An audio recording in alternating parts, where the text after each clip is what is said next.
perawan.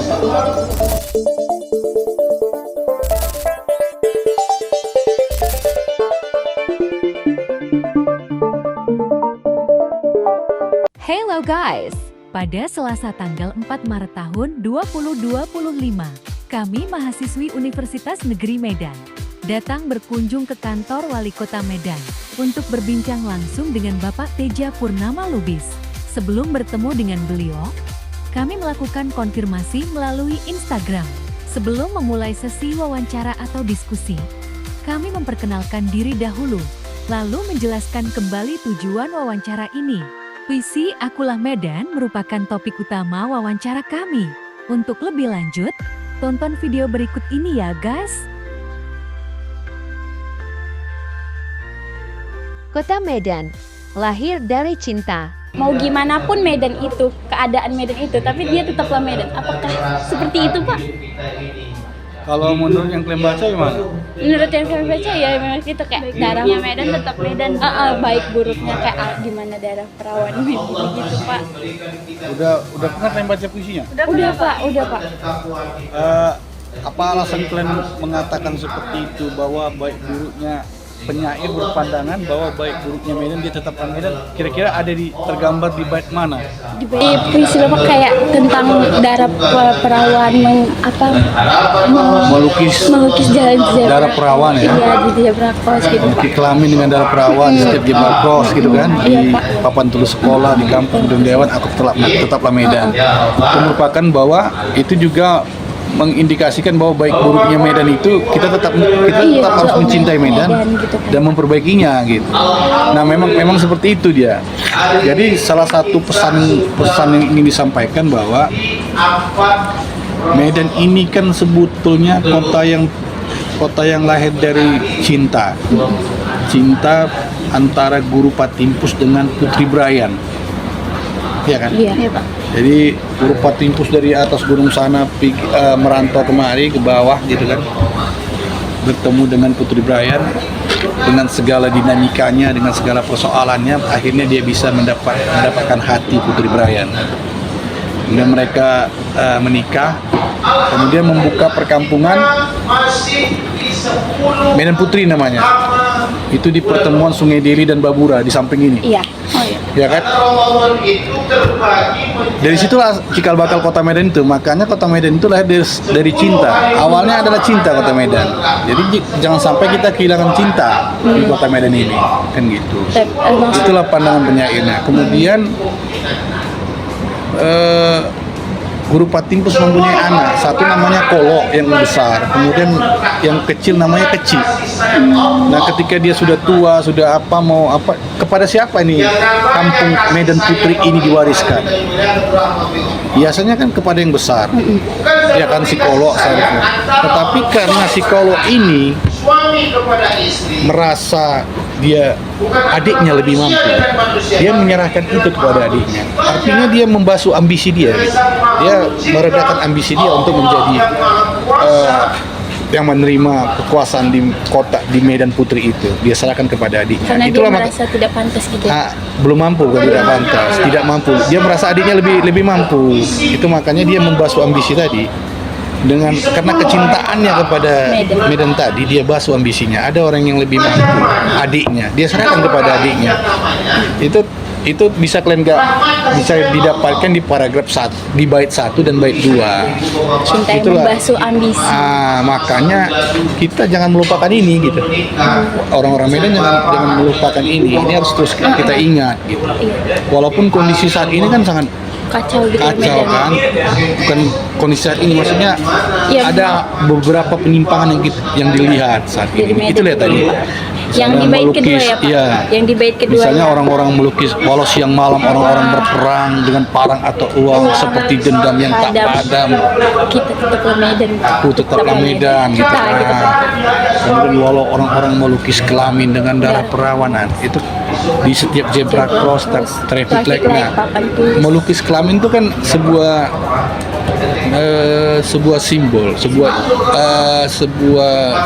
menyimbolkan bahwa orang melukis kelamin orang yang mengedepankan hawa nafsunya, iya kan, demi apa?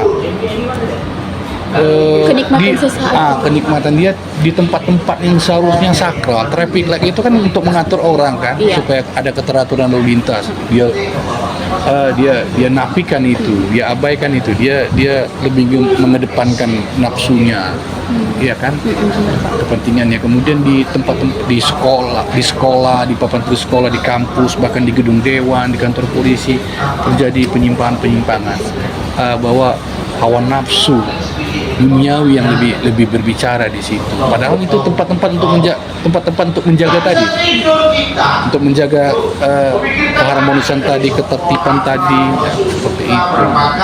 Nah, jadi saya kepingin agar kita, ayo gitu. Saat ini kita terluka nih, Medan ini terluka nih. Ayo kita sama-sama berbenah dengan modal cinta tadi.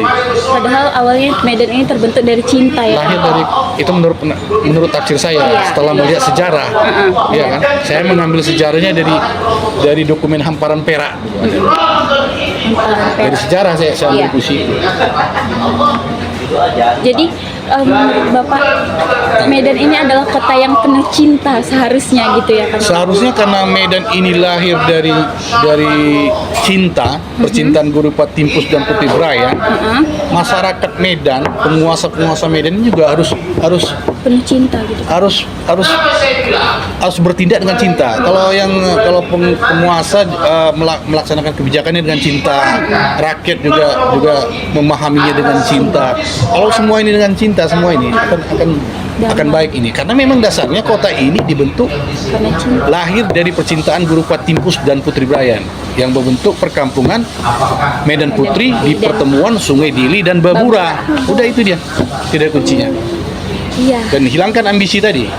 Ya, seperti tadi kan, bahwa Gurupat Timpus mempunyai anak namanya Kolo dan Keci.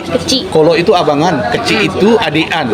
Tetapi ketika masa Gurupat Timpus tua, kepada siapa ini diwariskan? Keci. Kolo menolak karena dia merasa si Keci itu lebih mampu, adiknya lebih mampu. Pantas.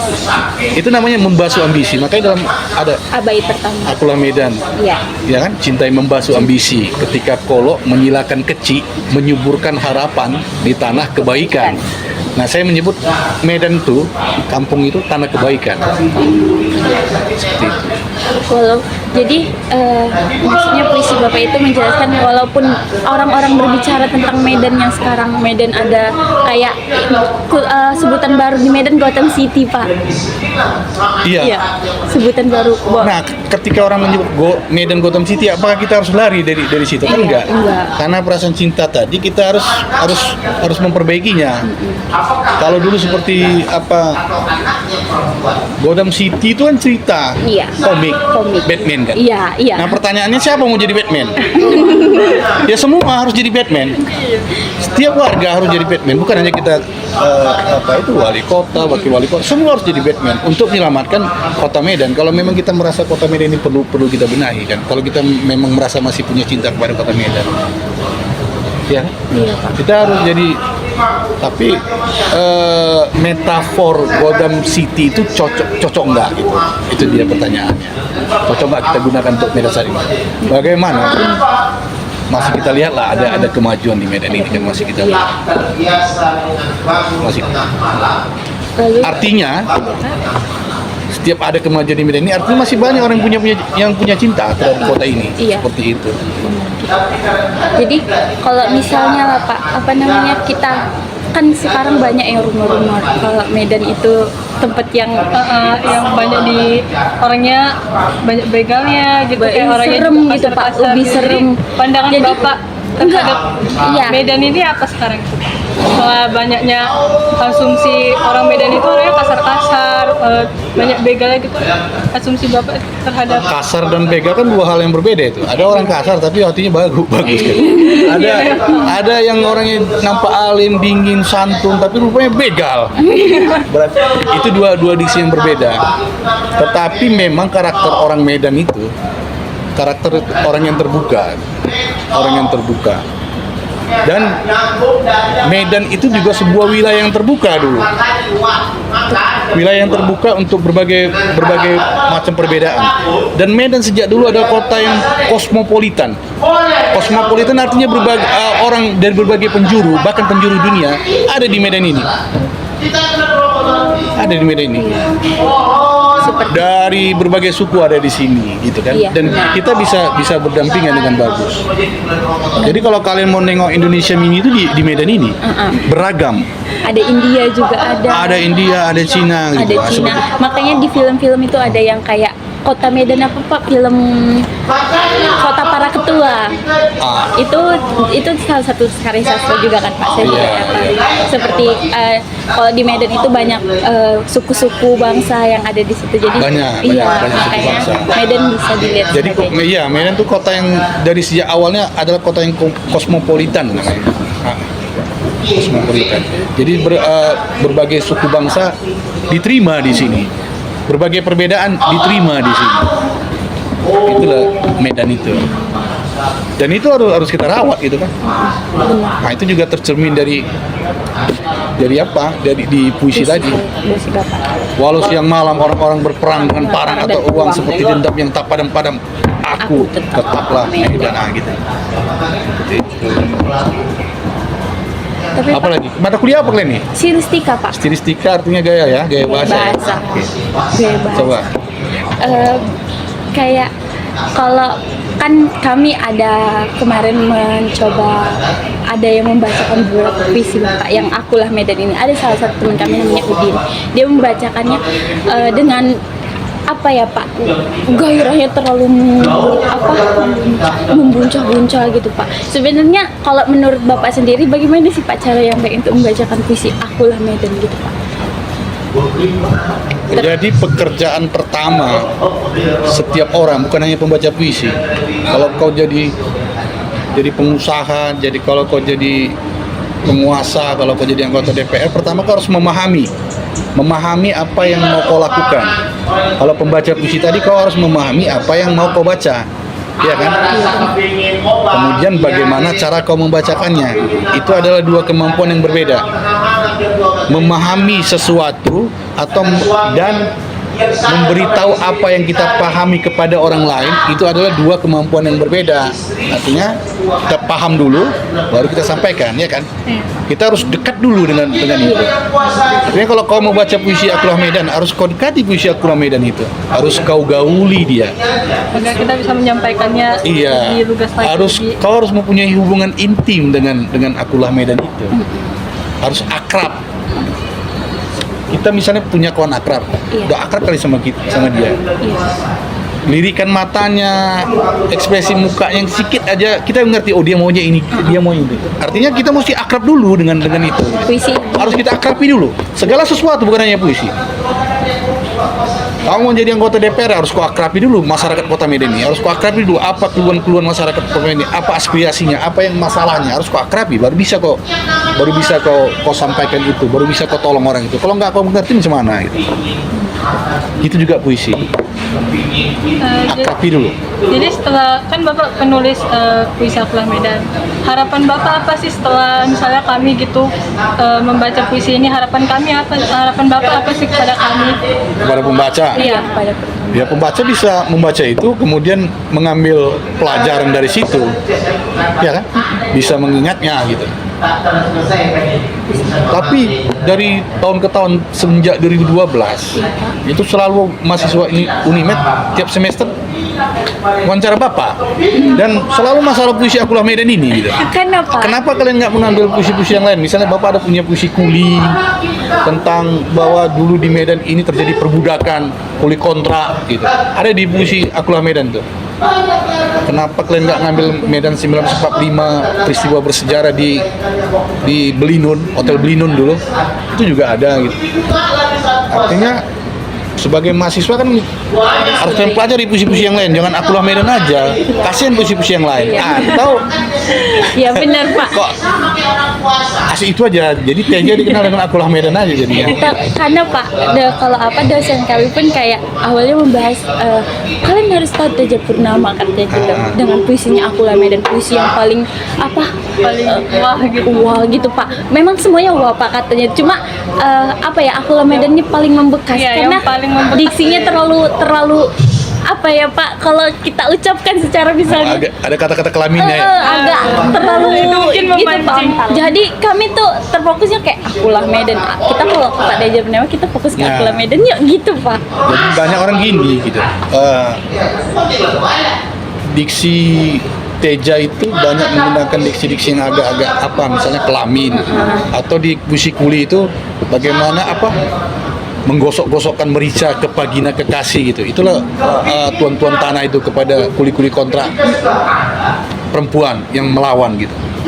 Nah, kenapa saya suka menggunakan diksi tubuh namanya itu. Tubuh.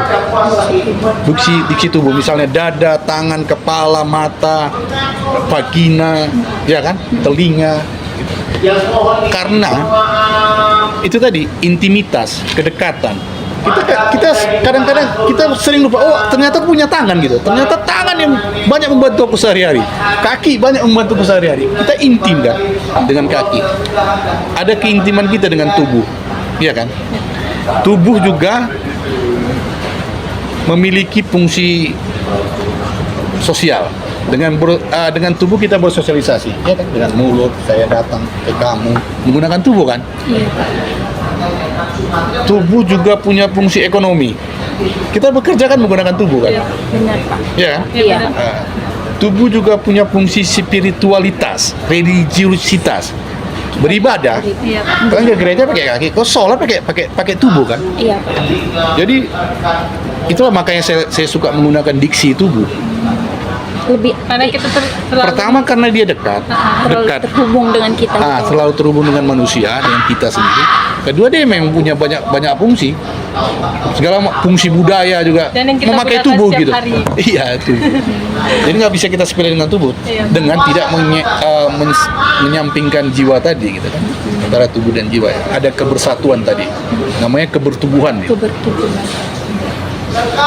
Jadi di semua puisi-puisi Bapak, itu pasti ada isu-isu sosial politik gitu yang pasti Bapak ambil gitu. Ada, makanya kalian baca bukunya Akulah Medan, ada di situ nasihat politisi tua kepada anaknya yang jadi caleg.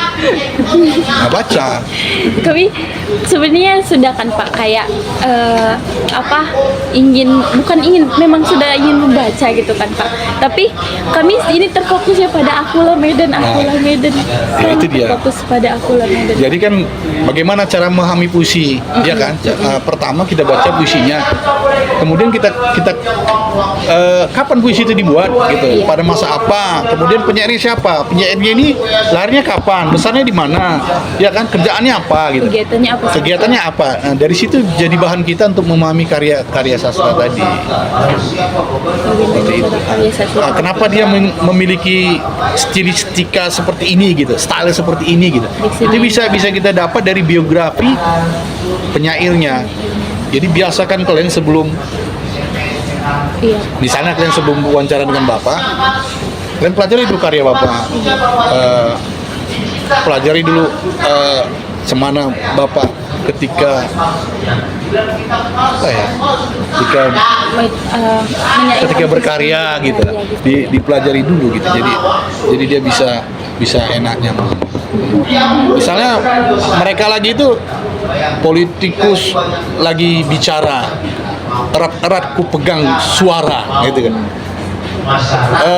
Terdengar apa yang tersembunyi gitu Bapak buatnya. Atau akademisi lagi presentasi, ku pandang kepalanya dari salon mana dia gitu. Jadi kalau kalian bilang ada isu-isu sosial politik, memang iya. Karena memang bagi Bapak menulis puisi itu adalah pengalaman. Ya kan, Bapak kan sehari-hari sebagai wartawan. Jadi wartawan kebetulan ditugaskan dulu di Pemko Medan sama DPR, juga DPR Sumut. Jadi memang sedikit banyak mengetahui peristiwa-peristiwa politik, peristiwa-peristiwa pemerintahan. Nah, ini pasti mempengaruhi Bapak dalam berkarya. Tantangan Bapak dalam nulis puisinya apa Pak? Apanya? Tantangan gitu Pak. Tantangan apa ya? Nggak ada. Kalau kita mau menulis puisi aja, nggak ada tantangannya. Tetapi untuk menulis puisi memang Bapak harus betul-betul apa? Karena dia pengalaman, ada pengalaman yang memang dia menyentuh gitu. Lebih gampang dia. Jadi kira-kira apa nih pesan untuk kami semua gitu sebagai mahasiswa yang bisa menjadi motivasi kami gitu Pak untuk kedepannya? Pesan dari Bapak. Berkarya itu bukan harus kalian menulis puisi atau bukan harus menulis cerpen, tapi kalau mau menulis puisi juga nggak apa-apa. Berkarya, buat sesuatu yang baik untuk diri kalian maupun orang lain maupun orang tua kalian. Berkarya, dan cara untuk memulai berkarya itu adalah memulainya. Cara untuk memulai ada memulai. Udah, itu aja. Terima kasih Pak, terima kasih banyak atas ilmu yang Bapak berikan pada kami. Mungkin semoga kami bisa menggunakan ilmu Bapak. Pasti. Nah, itulah hasil wawancara kami dengan Pak Tija. Intinya, Kota Medan adalah kota yang penuh cinta. Jadi, jangan sampai kita kehilangan cinta dari Kota Medan itu sendiri.